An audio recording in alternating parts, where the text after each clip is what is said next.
What is going on? We are back for another Mental Man Monday live stream and back after the season premiere of season 9. Can y'all believe it? 9 seasons. I said that on the episode. I said that throughout these recordings because, as I told y'all, I have dummy episodes on file.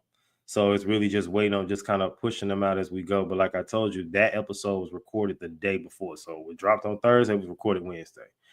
And I didn't say it in the episode, but I'm being honest now. Out of all my premieres, that was my least favorite one.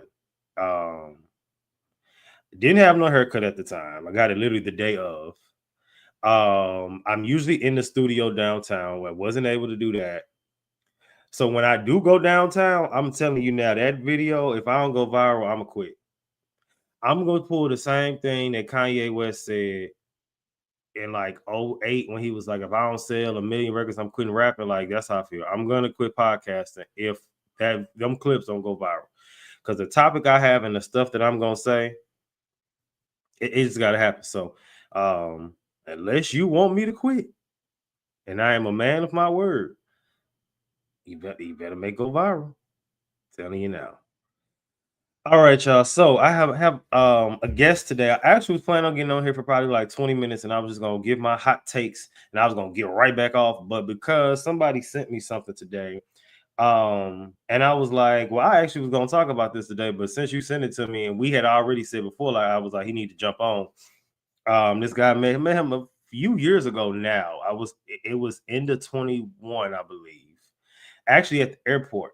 And then met him at the airport, and then we got cool on social media and realized we both cool with somebody. We both mutually cool with somebody that, and then the dude found out I knew him, each other. Like, how y'all know each other? I'm like, yeah, but I actually ain't talked to him in a minute. I need to text Phenom actually. But let me go ahead and introduce my guest because he has a lot to say today. My God, what's going on? What's going on, bro? Thank you for having me. Thanks for having me, man. How you doing? I am good. It is currently, I'm in Houston, so it's like 80 degrees right now, but it is what it is. Okay, we ain't there yet. We're like we just broke 60, so it's cool. It's okay. Light jacket weather. Light And you jacket. in Baltimore, right? Yep. And these was some girls that was just here that live in Baltimore, and they was like they not ready to go back to their weather. At first, I wasn't. I just got back from across the pond, and the weather was beautiful out there. So when I came here, it was a rude awakening. All right, so obviously my YouTube people can see, but can you tell the people what's your name or where you from? And then we already said where you live, but just say it again anyway. Yeah, I'm Derek Alexander. I also go by DScott. I'm from Baltimore, Maryland. So yeah, as Izzy said, he met me at the airport. So I bartend at the airport. If you're ever coming through BWI, come holler at me down at A bar. But I do that part time. So if you're there on the weekend, you'll stop by and you'll catch me. But aside from that, I just have a lot of other endeavors. But really just trying to get my just get my footing out here, man. Just one thing I like about bartending is that you can really, make people feel good about yourself. So ultimately, anything I'm doing, that's really what I'm trying to do.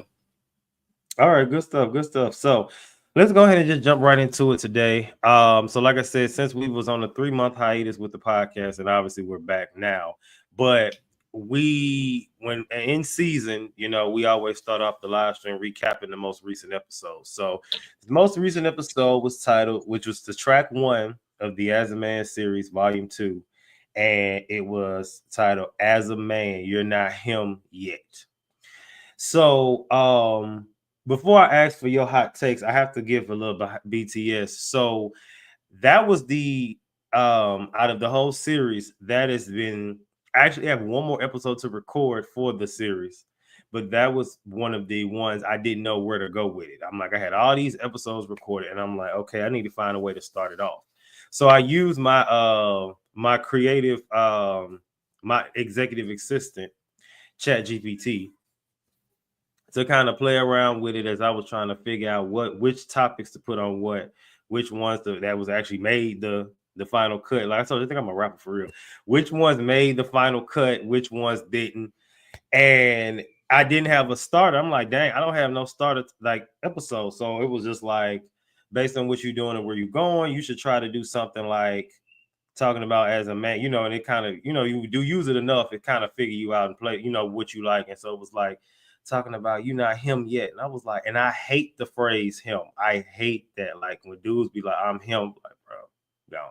I just be like, shoot fly, don't bother me. I hate that phrase.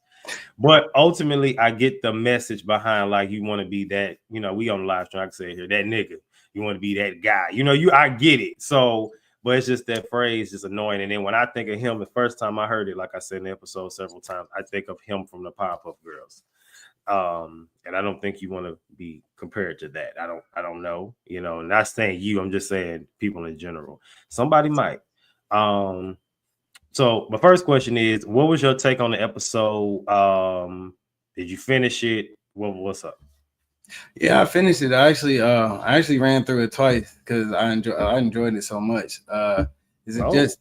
Yeah, I was telling one of my guys when I was talking to him on the phone earlier, and I was like, it's just so crazy how everything that was being spoke upon is something that we always tend to touch on. It's a recurrent theme in our conversations. In my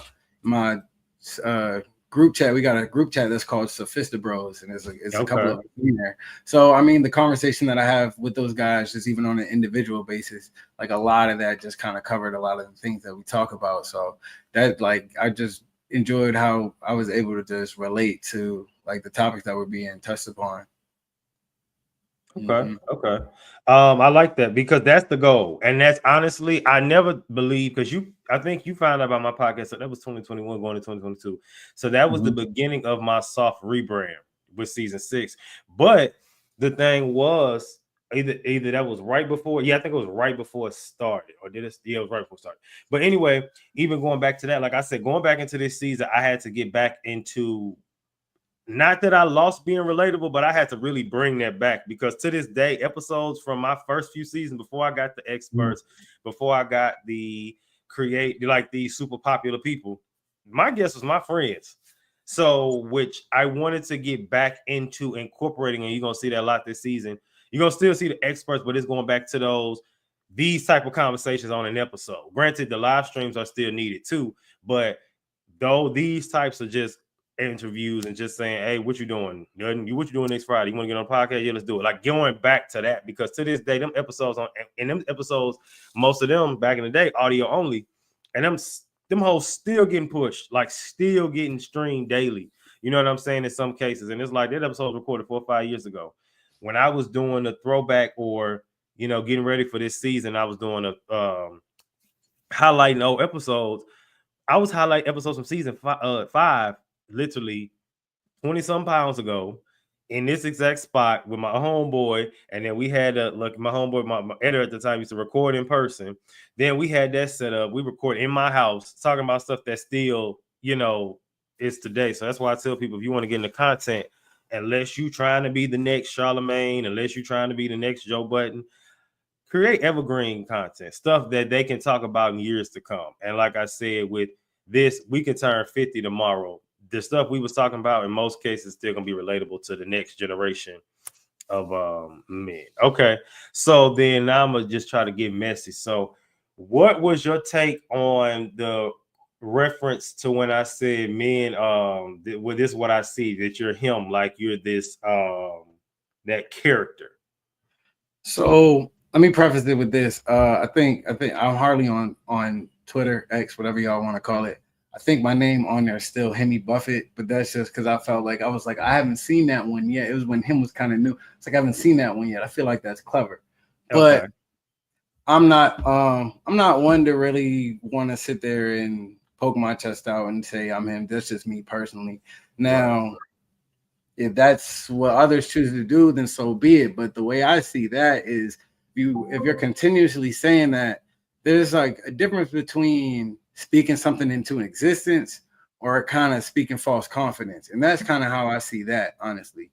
Yeah. If you gotta constantly tell people I'm him, are you really him? Because there's something there's a phrase that I use for a lot of things, but it's what's understood doesn't need to be explained. So that's really how I feel about people kind of just like, walking around and saying like, "Oh, I'm him. I'm him." If you him, I'm going to see that. And one thing you did mention was like, LeBron James said it. I haven't really seen him say that too often. You know what I mean? That's because for the most part, you know, it's the work speaks for itself. Right. You know what I mean? Leading by example. So that's kind of how I feel about it. Like it doesn't really need explanation if you are really that guy. If you are really, and the definition of that guy is all relative. It's really like, what do you feel like that guy is? Because you could say I'm him, and yeah, you could be that guy to your community or to yourself, but that's not like, to everybody. So it's all relative. There's really no need to sit there and kind of like, prod around the term. Yeah, no, for sure. Yeah, that's a good way to look at it. I like also like with this one too, when I had the videos I used, and I like the one that was talking about the man child, because when I was getting into just him in general, I was okay, we kind of got to flip it too. And a lot of times, and in the story that I told, like I said, if we don't follow each other on nothing, I mean, he might tap into my podcast in years to come.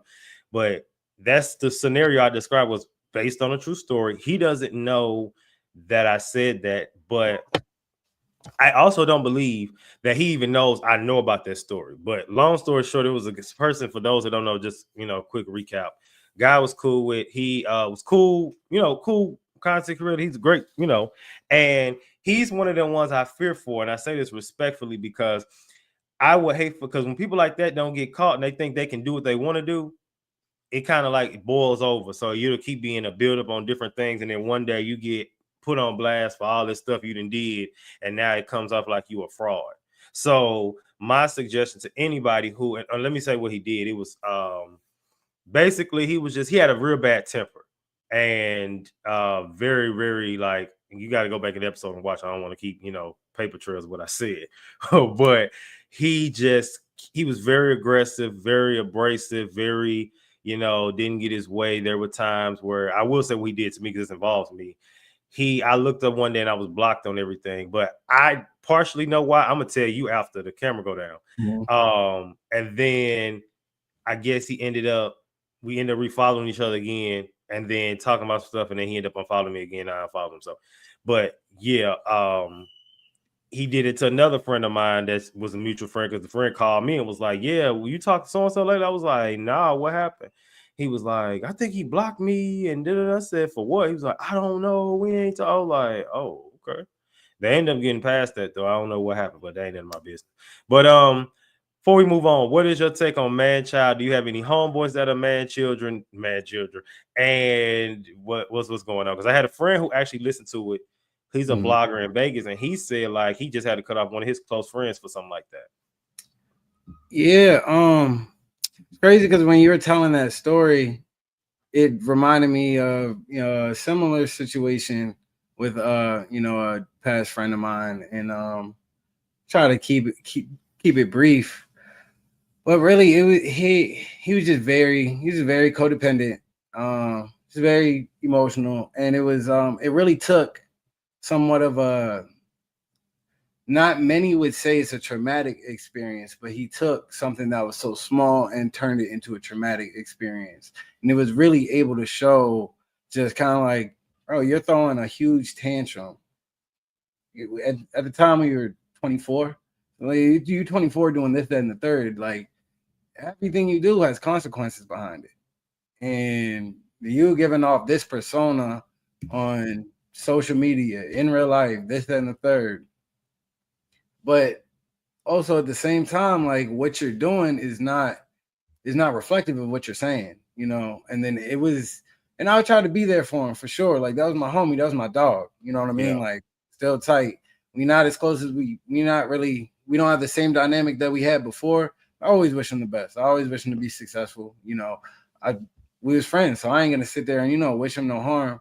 But it was until that really started leaking into my life. And just started impeding what I had going on, or potentially impeding that, putting things at risk that had to do with me, where I'm like, okay, you know what I mean? You're just kind of latching on a little bit too much. You need some space to grow in this moment. So, I mean, that's really like I would say my experience with a man child. I can't really say I've too many close friends or associates that are I would describe them as a man child, but there are maybe a few tendencies and stuff of that nature where it's like, okay, you could grow out of that, but it's not where I'm like, oh, it's to a point where it's toxic for our friendship, for our relationship, you know. Right, and I gotta cut you off. Okay, good stuff. Anything else I want to say before we go with this topic or the podcast situation? Is there anything in there that y'all said that you was like, I don't know how I feel about that, or was it kind of like, I don't know? Because there are times it's stuff people I listen to. I preface that with there's some episodes of things they record. I'll be like, dang, it ain't nothing I ain't agree with. But then it's sometimes I'll be like, all right, you pushing.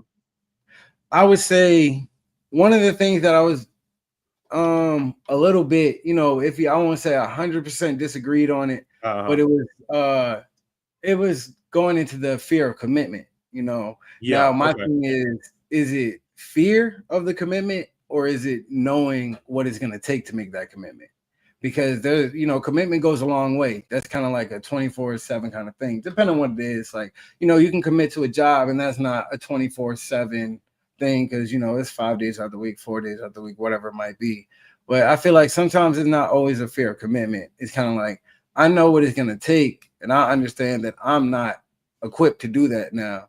And I don't think that's always does. And I think knowing that does take a certain level of maturity to be able to do so, to be able to sit there and tell yourself that. Now, I do think that's where, the fear of commitment, it gets a little muddy. Yeah. Okay, so with that, I agree because there's been times where, like, even with my situations, like I'll date somebody and then it just kind of go to a certain extent and just fizzle out. And a lot of it do be me, I ain't gonna lie, not always though. But I think that, like I said, it really just depends. But most cases, men this age, it's a fear of commitment to being in a relationship. That's mainly the case. Because how old are you? 26. I'll be 27 in August. Okay, yeah. So you're a little younger, but some people, I know I had one homeboy, he was with this girl since they was like in college and they moved into the same city, everything, and lived together, all that good stuff together, all these years engaged. And now they not together no more. And I know, granted, you did your little stuff in between, throughout the years. Y'all been together that long and y'all was young. But to be with somebody that long, you knew I was gonna get married to, and now it ain't. It's like you really have to start all over again at 30 something when you was with somebody for over 12 years. Yeah. So I think some people just scared to like go through that again for whatever reason. Some people just don't want to leave their single life or whatever. But I think in most cases, some people they don't want to. How do I say this? They don't want their life to change. And I think a lot of us are scared, like I said in the episode, scared of their potential because they scared that this is going to change and they don't know how this is going to look. And sometimes the change can be a good one or a bad one. You know what I'm saying? You might hypothetically get cast to be on a TV show. As soon as you get on that TV show, your whole life about to change. And that's scary because it's like, I had opportunity to be on some stuff and I ended up doing it. But it was like, at first I'm like, if I put myself out here like that, it's not going to be, you won't be able to always go to the grocery store looking any kind of way. Because it's going to be somebody there like, hey, ain't you so-and-so from, that's happened to me twice. Granted, I still ain't got the clout like that yet, but I have been someone that was like, you look so familiar. I said, do it. And that was like, and then they ended up figuring it out. And I was like, yeah, that's me. Like, and that's happened like twice in the last 6 years. What happens when it start happening twice an hour? Yeah. So we'll handle that. Right, exactly. Okay, that's good. So I think we're gonna put a pin in that. Appreciate you for listening. Said you listened to it twice. Look, you went above and beyond. I said you just ain't gotta finish. You just listen to some of it. What was I about to say? So again, that wasn't my favorite premiere, but I did get good feedback from people. So I have to stop being extra. But like I said, I am gonna make up for it in the studio this season. And next week's episode kind of continues this conversation on a little bit with a guest, John Diggs. He talks about mind mapping. And if you don't know what mind mapping is, you have to tune in and see what that is. But it's also, I will give away that if you're thinking about your future in any way, shape, or form, this episode will help with that. And also help with anybody who feeling like you keep going through that conversation about going around the same mountain. If you keep going in the same cycles and your thoughts and your money, in your relationships. This is the episode where we got an expert to help out with that. All right. Now let's get into the first topic for the day. So my boy Jonathan Majors, I actually haven't talked about him on the live stream in a few weeks now, several weeks. And he recently, we talking about Cam Newton again, because he was recently on Funky Friday and he shared what was it like dealing with cancel culture. And this clip comes from the Neighborhood Talk. So I'm going to share my screen and then we are going to delve into it because I got a lot to say. I'm this guy.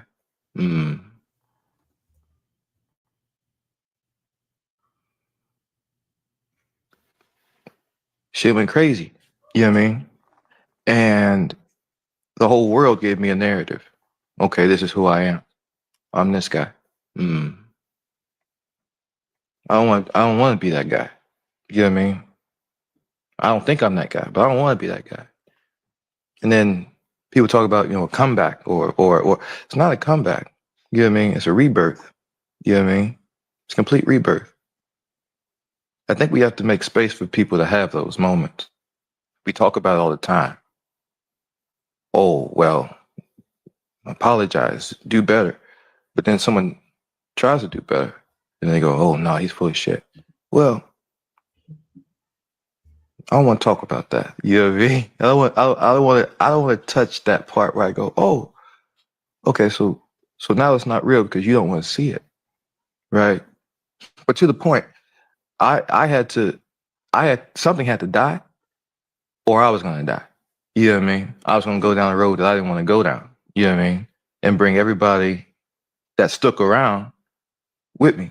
Daughter, friends. You know what I mean? Then my brothers, everybody was going to go down. And so for myself and for my family, but I won't stop, primarily for myself. I said, Jay, you can't do this. You know what I mean? Like, don't go that way. You know what I mean? Yeah. You canceled. Okay. What are you going to do now? What's that mean? What does that mean? What does that mean? That's a real moment for me, right? I'm really asking, what's that mean? What's the definition of it? And now there's a playbook for it, right? Okay. This individual, this entertainer, this athlete has done this. Now we're going to cancel him, throw the book at him. Well, the court already did that. I'm dealing with that. But then you go into your social group or your work environment, and you have to pay a penance there too, apparently. I don't disagree with that. But the idea of cancellation, in my opinion, and it varies, right? And I've said this before, so I'll be bold in saying it. I just think it's incomplete. I think it's incomplete. You fuck up, you fall down, make a mistake, and then you're in the corner for the rest of your life. Never mind your child. Never mind your livelihood. Never mind yourself, your self-confidence, your... All right. So now let's get into what just happened. All right. So first segment, what does this have to do with mental health? So for those that don't know, he was at the top, and I mean the top of getting up there. He got it booked to be King. What's the name in the Marvel movies? He's the big bad. Dang. Something. Skipping my mind. It is gonna jump to me at the right time. But anyway, he was gonna play that. He was getting movie after movie. He was deemed the sexiest man alive. And then I was laughing because there was like, sometimes you ain't ugly, you just fat. And I seen a post today, it said that, and it was just like, this is the sign, like sometimes you ain't ugly, just fat. Now in his case, he was just hella skinny, but you could use that both ways to say sometimes you're not ugly, you just need to hit the gym. And I've said before, and I'm not even in the final form yet, but from what I've come from, I've noticed a drastic difference in being approached and things. So I know when I get to the final form, it's up, because the fit was already there. But now it's really finna. But to get off me, get back on him. To watch this man go to your rise and then just fall, almost like a humiliation ritual. Then this lady comes out of nowhere that he dated and said he beat her and all this stuff. And then the videos leaked.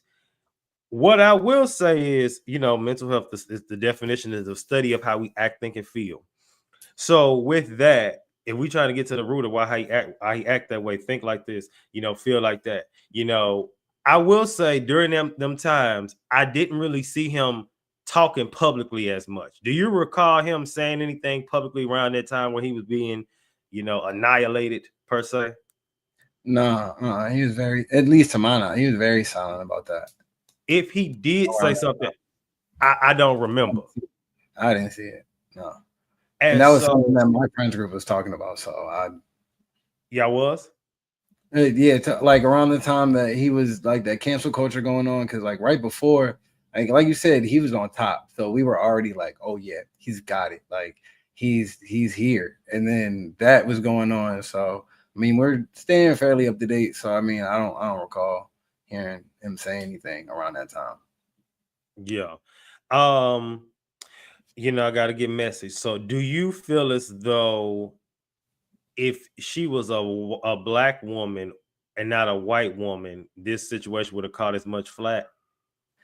No, not at all. I don't think so. I mean, it would have caught a little bit of flack, but it would have been a little bit different. It would have been like he's just, oh, okay, yeah.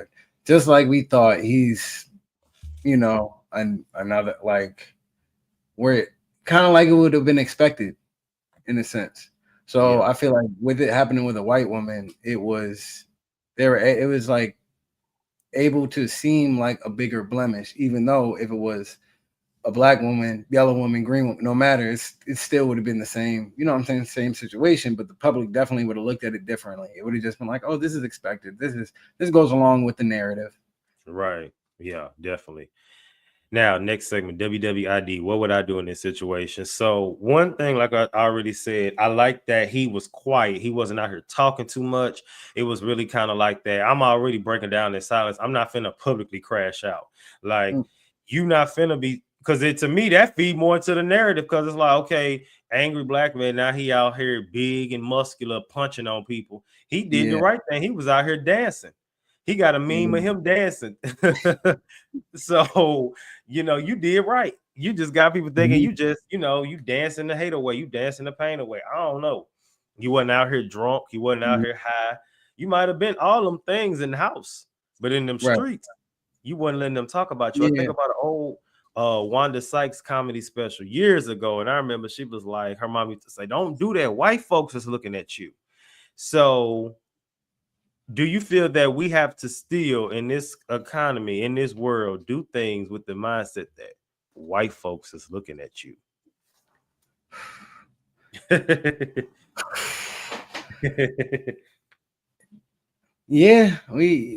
do. It all depends, but I think it's relative. It all depends on what you're going for, because for some things it may not matter. It may not matter, and it may not have you looked at in a negative light.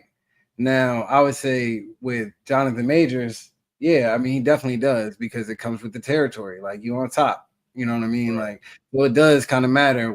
It does matter that the white folks' eyes is on him, because for the most part they were able to dictate, his motion. So it is something that we still do have to be mindful of. Like white folks is watching, but again, for some people, it don't necessarily matter, with what they want to do. I think, like I said, we should take a playbook from him, because, like he said, and I seen in one of those comments on Neighborhood Talk, I didn't go fishing. It was one of the first ones, and it said his rebirth will need to be studied in the future. That she was like, mark my words, because the way he was reborn through all of that, after being annihilated and put on this, and he got a baddie out of it, Megan Good.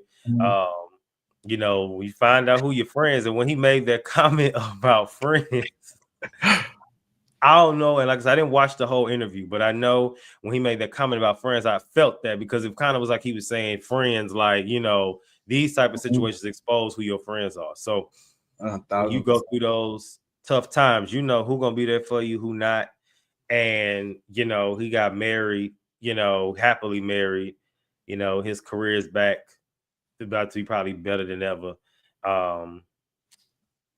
So before I go to the next segment, I have to ask, in that situation, would you have responded by like him, or well, we both are gonna naturally say we would have did what he did, but let's be honest. What would you have needed to have been done so that you would not have been responding like that? Would you have to delete your social media? Would you just been able to say I'm not gonna respond? Would you have to like maybe literally unplug? Like I don't want to be tempted to go look at their YouTube video saying I'm a devil. I don't want to be tempted to yeah. So what how would you handle that? Me honestly, like I mean, the YouTube videos that might have been YouTube videos, the television segments that are sitting there like talking down on me, I honestly would have to unplug from that. But I would just kind of like I would just keep it pushing with what I'm doing. Especially if I'm, if I'm innocent. It's one thing that I heard from when Shannon Sharp said, I'll never chase a lie. So I remember one time I had got on PlayStation with my boys and my friend Brennan. He was joking around and stuff. He's like, "Yeah, Derek, I heard something about you recently." And I was like, "A word?" And he was like, "Yeah." And I was like, "Well, as long as it's nothing that has to do with pedophilia, believe him. What we playing today? What game we about to play?" And I knew he was joking, but like, I mean that I feel strongly about a lot of that. If whatever's done in the dark gonna come to light. And if I know I'm not doing nothing in the dark, then I ain't concerned if that's what you're about to believe about. Now I will say, like again, I wouldn't be watching any segments that's talking down on me, because that would be frustrating, because it's like, nah, you completely wrong. Like, especially if it's somebody that has like a large platform, that would get to me. So I would just have to. I don't even want to see it. It's not like I'll admit I wouldn't be able to sit there and watch it and internally be calm about that. That would just that would kind of eat at me a little bit. But the other things, I just, what I'm saying, continue living my life and just keep it pushing until like, the truth ends up coming out. And if it doesn't, like you said, the people who stick by you, who's really there for you, they're gonna continue to stick by you. If they don't, hey man, that's what it is. Yeah. WWJD, what would Jesus do? So in this situation, Jesus has been talked about badly, obviously, attacked, I see the references as we in the Easter Passover season, and they made the comment like Jesus is the proof that one Sunday they can hate you, they can love you, then the next Sunday that they kill you. About within a few days, he was killed within less than a week. So, in this situation, that mirrors in us in the real world, because it can be one day they praise you, one day they critiquing you. And I've said this, and I'm gonna keep saying it. You cannot die by the criticism. You can't live by the praise and die by the criticism, because it can be high and low, and that's just a yo-yo I don't have time for. So in that situation, and I'm gonna be honest, that even if there was a situation where people was honestly praising me heavily, I would still might have to be like, let me not get too in that, because that can go dig your head high. And now as soon as I say something negative, you just lose it. You don't want to be getting high off that, because when you get high off your own supply, not only do you lose money, but you, in this case, you getting high off your own supply, you gonna keep chasing a high. You're gonna keep needing something else to bring it back up. So then as you seek a validation, so now you don't know what you'll do. You don't know what you do. You might turn to real drugs, it might turn to somebody. What's your take before I go on the final segment with this? Yeah, I agree. It's like you're just gonna be like you said, like you're gonna be chasing that high. You got to get it from somewhere. So if you kind of like fall from those good graces where everyone's parading you, you're just gonna turn to somewhere where somebody is. So, and then I feel like at that point, that's where you lose your integrity. You start to go against your values and the stuff that you really believe in, just to kind of get that high, just to get that fix. Like you got to get your fix at that point. So you just like you can't feed into that. Like at my at my full-time job, we get feedback constantly, which is, what I'm saying, which is pretty cool. And I've been there for coming up on a year now. So I'm very diligent in my work, trying to get good at it. So I always, like, when I get feedback and I read it, and I'm like, oh, dang, this is really good. Like, I'm really shocked. I always have to kind of check back in and be like, I can't get complacent. I got to keep doing what I'm doing. And also remember that this is a part of a job. I could do a job and I'm not, and I don't do so well, and I get some bad feedback. So it's like, I can't look at this feedback that I got from my manager and be like, oh yeah, now we tight, because she sat there and gave me all this, all these good reviews. Because then at that point, if I'm getting bad reviews, then I might be malicious with my coworkers or like, all right, cool. Well, let me make sure I take this job and I'm greedy over it to make sure that I get good reviews. And I mean, that's not something that I really believe in personally. I agree. And I like that because it easily transitions to the next segment, the final segment for the final conversation. So WSMD, what should men do in this situation? So we talked about what I would do. What should men do? What would Jesus do? Also, that means what is the ethically, morally correct thing to do. We kind of both on the same page with that. My suggestion to men in a situation like this, where they are maybe dragging you publicly, whether they telling the truth or whether they lying, the first thing I would say is, did you do it? Ask you, did you do it? If you did it, tell your own business. I told one of my friends recently, I said, hey, these stories is getting out of hand. I said, now, if you didn't do it, don't worry about it. But in the same breath, if you did, you need to get in front of it because this is bad. This is very, very bad. So I would suggest also that in that situation too, if it's not true and it's still really bad, you need to figure out who's entertaining it, who's in belief with it, and you ain't necessarily got to address it. You can just kind of know. You might need to address it maybe later on down the line, but you just need to take a mental note and know not to tell them something, because sometimes people, when they call you about some mess, they're not calling you to hear your side of the story. They're calling, they already made their side up. They already just what they believe. They just want to see if they gonna keep thinking you lying. Yeah, or they're trying to, like, force you into a confession that either don't exist if you didn't do it or did if you did. Yeah, what's your take on that? Yeah, I can definitely attest to that, where there's been situations where someone will inquire about something or ask a question like, oh, when was the last time you talked to such and such? Okay, all right. And then it's like I moments like that, I've caught it in the moment, like, okay, I see what's going on here. Like, they're trying to either get the truth out of me or get whatever truth that they believe out of it. So then in that moment, I'm like, okay, well, all right, I realize like what they're asking, they're trying to beat around the bush. I'm gonna tell you exactly what you want to know at this point. Like, that's kind of like how I see it with that. But again, it all depends on the person. If it's somebody that I know is traditionally messy, it's kind of like I'm not really entertaining it, no way, because I know you kind of like you like to stir stuff up. Right. Definitely. All right, y'all. Good stuff. Now, let's move to the final conversation for the day. So, as we know, there's another push and another reason, like, to keep these types of conversations going, with mental health, mental illness, being relatable, having people that just get it.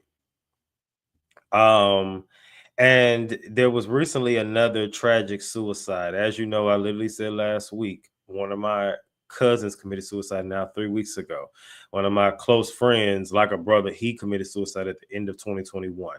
And we had a great, what was the kind of discourse, I'm going to use my words today, about suicide last week. And unfortunately, we got to talk about it again. So, as we all know, LSU player, Kyren Lacy committed suicide.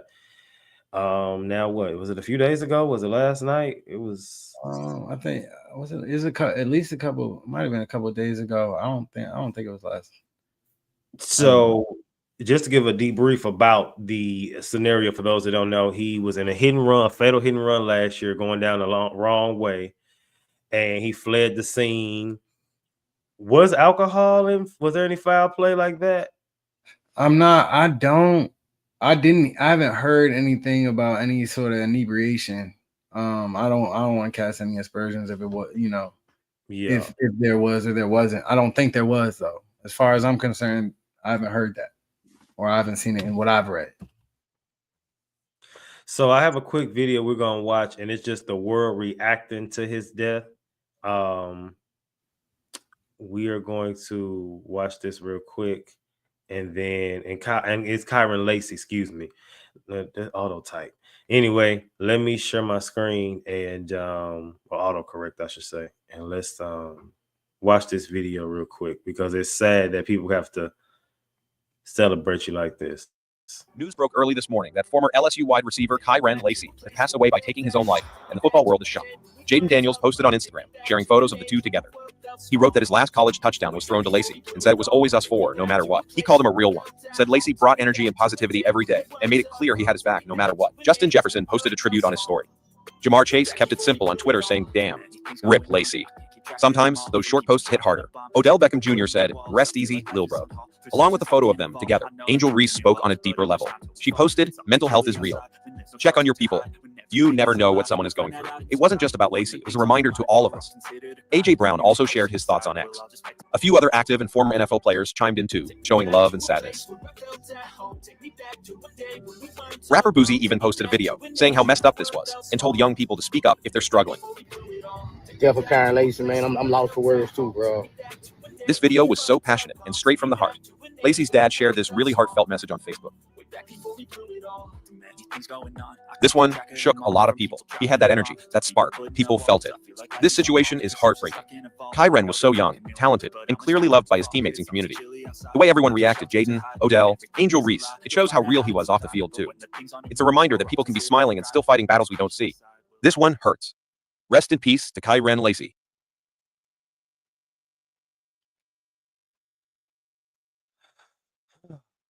All right, let's unpack this. So the first one, obviously, again, running back through it, what does this have to do with mental health? So unfortunately, we learned, and as we talked about this last week, that you didn't see it coming. I know that he was fighting that case, and you know, I'm really gonna tie this home because we actually had this conversation last night.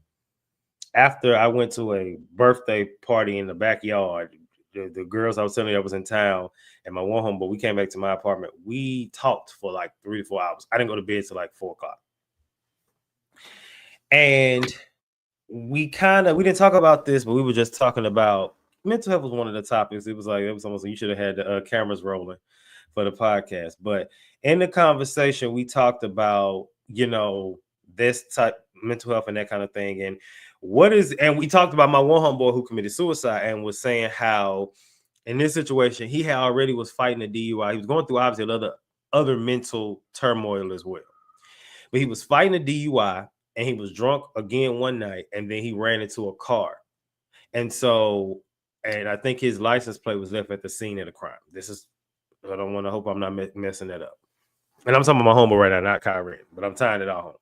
Mm-hmm. So that night was the night he committed suicide.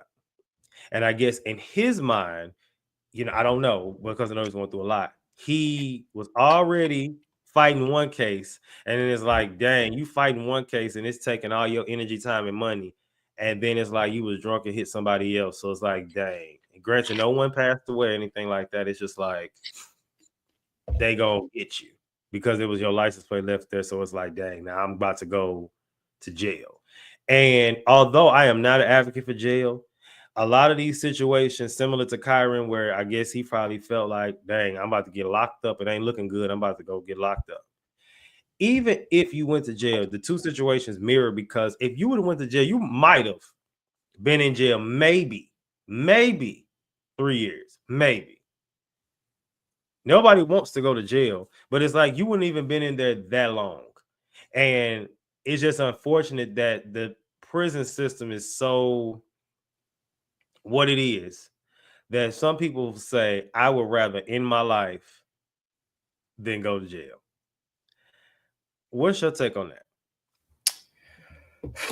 that? I would say it kind of like him getting. I think it goes back to even him having the accident.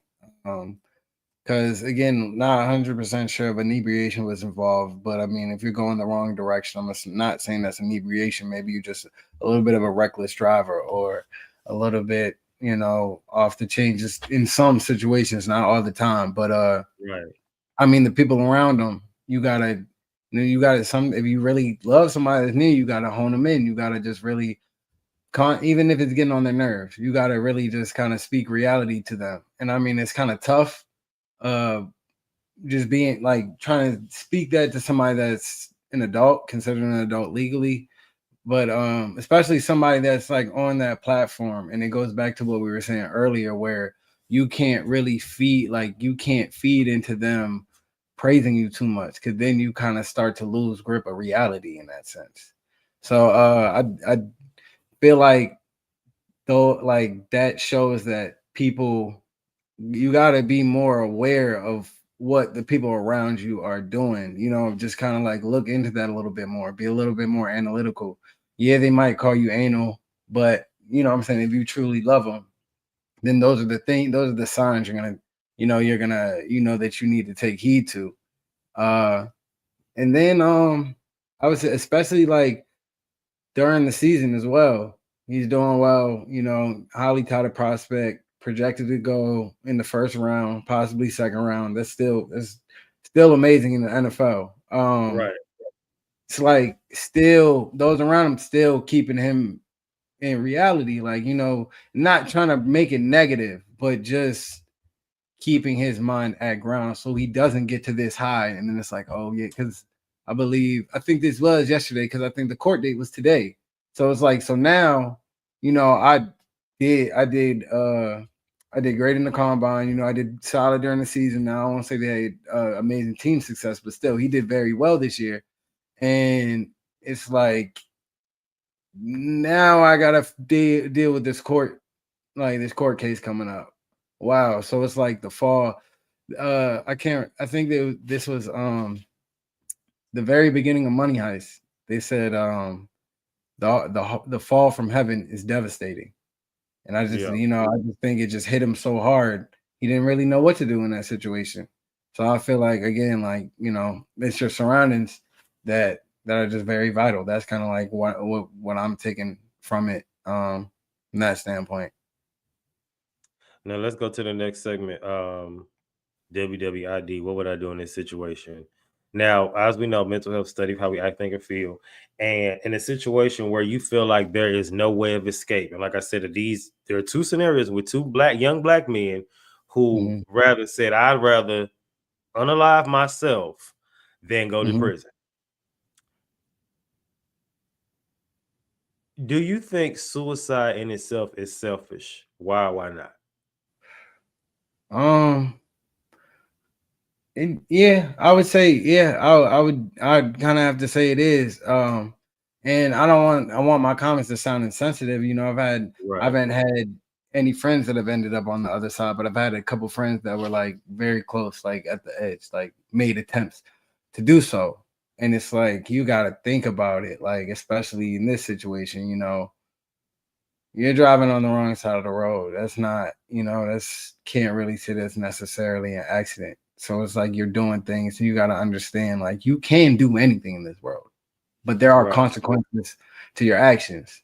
And a lot of young people kind of like poke their chest out and are really like, living fast, living reckless. But then when they have to face the consequences, all of that is gone, at that point.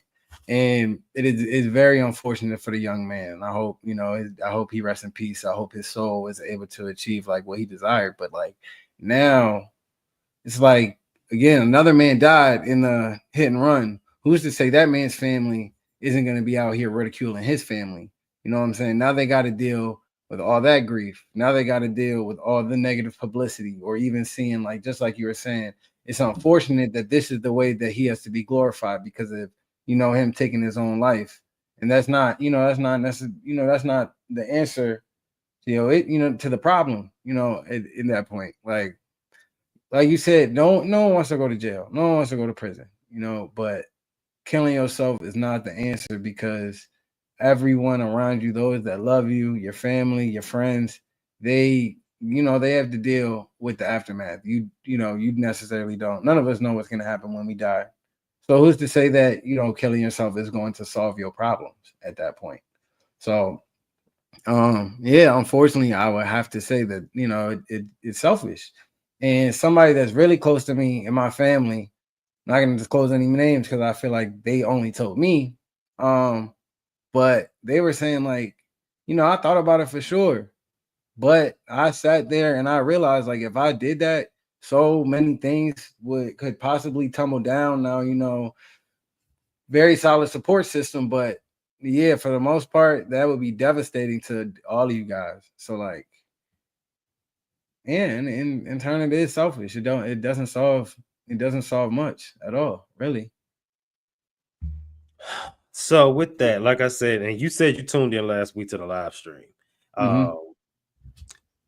Shout out to Erica that joined me. But I've openly stated my statements, and in this link today, I'm going to actually keep the conversation going because I have an episode from season 5, and it's titled "Is Suicide Selfish?" and I actually broke down and gave my take on that. So y'all need to check that out. But what I will say is it is hard because when you've actually been there, and like I said, I'm nowhere near there at all now. But I'm thankful for the shows, like I said back then, 13 Reasons Why, because it really helps you to see, like, her mama never recovered from that. And I said that last week. And it was just hard to watch it, even though it was a TV show. But when people decide to do that, what led up to that? And in most cases, it's always a combination of things. And it's just like you feel like this is the only escape. And so, although obviously I've overcome those thoughts many years ago, and I'm not an advocate for suicide, however, we still need to make these conversations more, more frequent, because y'all don't get tired of posting mental health is real. Check on y'all people. Y'all ain't tired of posting that yet. And when people try to tell y'all stuff, you dismiss them. So I think that although to an extent those are the cases, we can't be dismissive with people or just dismiss people as, oh, you just sensitive, or you just this. Because in some cases, people do just be a little too sensitive. Right. But a lot of times they really try to tell you something. You just be, because I mean, two things can be true at the same time. They could be being a little too sensitive at times, and then it could be you just being a little harsh. So keep that in mind, because if they telling you about it, they don't want to actually do it. And a lot of times, unfortunately, like, I don't think he ever told nobody that we don't know yet. And I know my homeboy never told nobody that before he did it. So, yeah. I did watch WWID. I did. What would I do in this situation? If not, I'm gonna run through it again and go to the next one. WWID. I would, if I thought about that at this point in life, I would really have to ask myself, how would my family feel? How would my closest friends feel? And ask really myself, is there not a way out? And really just ponder on that. That's something I would have to take to prayer and ask God, like, I want to make this decision, be as transparent as possible. But can you show me a way out? It ain't got to come today, but can you just show me that there's a way out of this? Whatever it is. But I'm here to tell you, as harsh as it may be, insensitive as it sounds, it is always a way out. So, the only way out is through. WWJD, what would Jesus do in this situation? This is an interesting comment, because I'm about to say something I didn't even think of until just now. What if Jesus decided to commit suicide instead of going on the cross? It would have took him out of it versus him going through it. And what's to say he didn't contemplate that? He asked God to, like, is there any way that I don't have to do this? He surely did. What if he decided to commit suicide instead of getting on the cross? Like, that's something to be like, and I'm not saying y'all Jesus, but what I am saying is, if we, people believe different things, but we strive to be like that. No one's ever going to be perfect, but and there are going to be times where you might think, and most people who operate in their gifts and really called and live right, even if they ain't all the way living right all the way, they struggle with suicide ideation. And I believe it's a way to get them out of here early, because they got something they're going to be doing that's going to be major. And it's like, let me get you out of here now so that you can't accomplish that. Let's chew on that. I want you to tell your take, because I see your body language with this. Yeah, that's an interesting way to think about it. Because, like, what if that is what they're hearing is the way out? And like you said, like, maybe I'm taking you out because it could get even worse in a sense. So, like, that does really make you think, to the point of, what if Jesus did that? I mean, it's hard to imagine, there would really be no credibility in all the things that he was saying. And then he was, later on, actually proving it in action. So if he did that, it's just like the whole structure to a lot of things would just be a lot of chaos, because I mean, no matter what people what religion they decide to believe in. For the most part, like Jesus is the Most High, and everybody is looking in that direction. So if he were to do that, it would just it would just be a lot of chaos. It wouldn't really be too much credibility to the things that are preached about the Most High. That's a lot to take in though. It is, and it just goes to show you that people say that people listen to what you say, but they watch what you do. And in his case, he literally died on the cross. And there are Bible verses that talk about you have to carry your cross and you have to die to yourself daily. And what, like I said, he taught you by his act that he could have just said, I could just not die on the cross. I could just pull myself down and say, nope, I can call a legion of angels right now. Or I could have just said, I'm gonna just end my own life. That way I ain't got to do all this. So it's another way of saying, like, if he had to go through it, you got to go through it too. And again, I'm not gonna ever sit here and shame nobody for ever feeling suicidal, because I've been there, because I get it.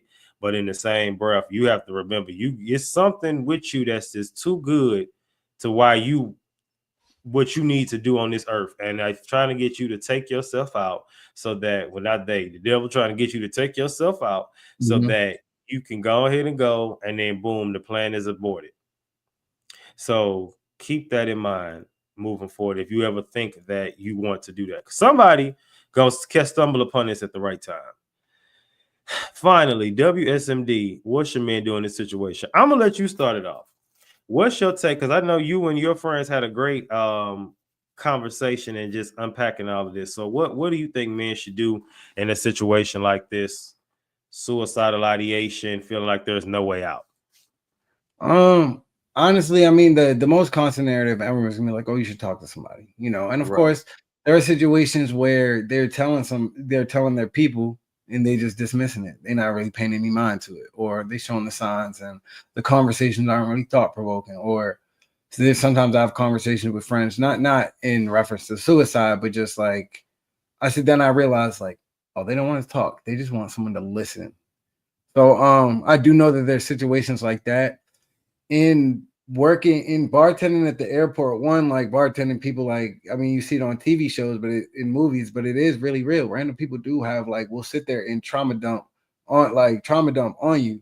So it's like you never know which voice or whose ears that God is going to talk to you or listen to you from. Right. So it's kind of like, like you also got to keep an open mind. Think like there's an ulterior meaning to everything that I'm going through. So one, I would say you got to just always got to kind of like keep I hate to sound cliche, but you got to, you always got to stay positive. The situation could always be worse. And even if it's terrible, like, it could always be worse, but just, look for an open ear. And I'm not saying go to everybody and trauma dump, but again, it might be the lady at the grocery store. Now, if you walking around being mopey and gloomy about whatever it is you have going on, that's not going to attract the kind of energy that you need in this situation. And I'm not saying to sit there and, parade around and be all, smiley and jubilant if you're really going through a tough time. Right. But, you got to stay optimistic and keep going for your passion, whatever your purpose is. You just keep going towards that. You know what I mean? Like, that's just an obstacle that you're going through at that time. And then if you keep doing that, like, the universe just has a strange way of getting in contact with you, like the right ways. And this happened to me at work so many times, though, on the other end, where I'm talking to my boy at work about something I'm going through at home. And then as a customer, he's like, well, just simply do this. And then we sit there and we dive in and we have a conversation. I'm like, wow, this really just shifted my entire perspective on what I have going on. So I would just really say you got to keep your eyes and ears open and remain optimistic and just like keep your compass pointed at your purpose. There we go. And then we're gonna end it on that one, because that was a good point. All right. Like I said, I already gave a preface on what we're talking about for track 2, which will drop, of course, Thursday, 8 a.m. for the audio, 6 p.m. or 8 or 9. I haven't decided what's going to be the official time. I might keep it 10. It's gonna be one of them 3 we're gonna make official, the official audio time, but the visual always drops at 6 p.m. on YouTube, same day. So yeah, this has been a great conversation. A lot of clip worthy stuff I already can see gonna go up. So anything you want to add in or speak on today? Always listen to the voice in your head, because I mean, whether it's true, like that's God talking to you or not. And I mean, people will sit there and they'll question, well, how do you know? What's the difference? You know? So listen to that voice in your head, and like I said, you just got to keep that compass towards your purpose at the end of the day, like everything, you know, that we're talking about. Yeah, that's really like and remain self-aware. Yeah, so that's all I really got to say. All right, sounds good. All right, y'all, that is all we got for today. Thank you for tuning into the live stream. Make sure y'all tune in on Thursday. PSA signing out. Always remember, keep your head up like your neck hurt. Remember who you are. Make your mind up. Don't let it make you. And remember, as always, I love us for real.